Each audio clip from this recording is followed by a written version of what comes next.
जानिए कितनी संपत्ति की मालकिन है ममता कुलकर्णी। कुंभ में संन्यास लेकर सबको चौंकाया। कितने करोड़ की हैं मालकिन। 90 के दशक की मशहूर अभिनेत्री ममता कुलकर्णी, जिन्होंने मुझको राणा जी माफ करना जैसे सुपरहिट गाने और करण अर्जुन जैसी यादगार फिल्मों में अपनी अदाकारी से दर्शकों का दिल जीता, अब पूरी तरह से आध्यात्मिक जीवन की ओर मुड़ चुकी हैं। हाल ही में प्रयागराज के महाकुंभ में उन्होंने किन्नर अखाड़ा में शामिल होकर संन्यास ग्रहण किया और अपना नया नाम यामाई ममता नंदगिरी रख लिया। 1992 में फिल्म इंडस्ट्री में कदम रखने वाली ममता कुलकर्णी ने जल्द ही अपनी अदाकारा और खूबसूरती के दम पर खुद को इस इंडस्ट्री में स्थापित किया। उन्होंने आशिक आवारा, सबसे बड़ा खिलाड़ी, करण अर्जुन और चाइना गेट जैसी सुपरहिट फिल्मों में काम किया। अपने समय में ममता सबसे ज्यादा फीस लेने वाली एक्ट्रेसेस में एक थीं। उनका गाना मुझको राणा जी माफ करना आज भी 90 के दशक के क्लासिक गानों में गिना जाता है। मीडिया रिपोर्ट्स के अनुसार ममता कुलकर्णी की कुल संपत्ति लगभग $10 मिलियन यानी कि 85 करोड़ रुपए है।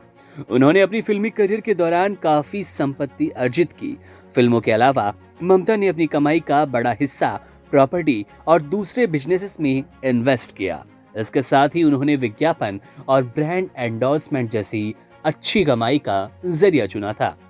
ममता कुलकर्णी का फिल्मी करियर जितना सफल रहा, उनकी निजी जिंदगी उतनी ही विवादों में रही।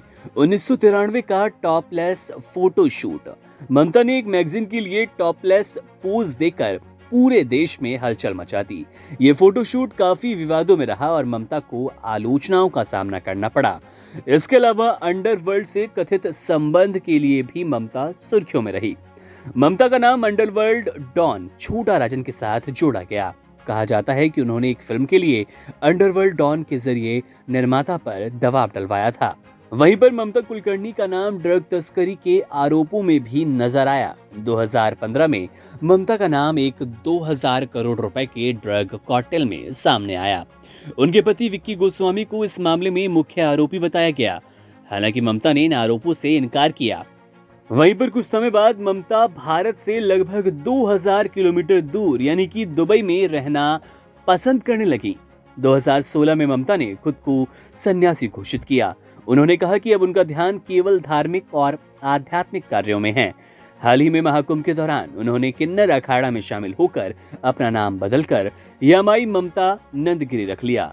किन्नर अखाड़ा सनातन धर्म के प्रमुख अखाड़ों से अलग है, जहां पारंपरिक संन्यास की कड़ी शर्तें पूरे किए बिना आध्यात्मिक जीवन अपनाया जा सकता है। बॉलीवुड छोड़ने के बाद भी ममता कुलकर्णी का नाम हमेशा याद रखा जाएगा। उनका करियर भले ही छोटा हो, लेकिन उन्होंने अपनी फिल्मों और गानों से ऐसा प्रभाव छोड़ा जो आज भी लोगों के दिलों में ताजा है।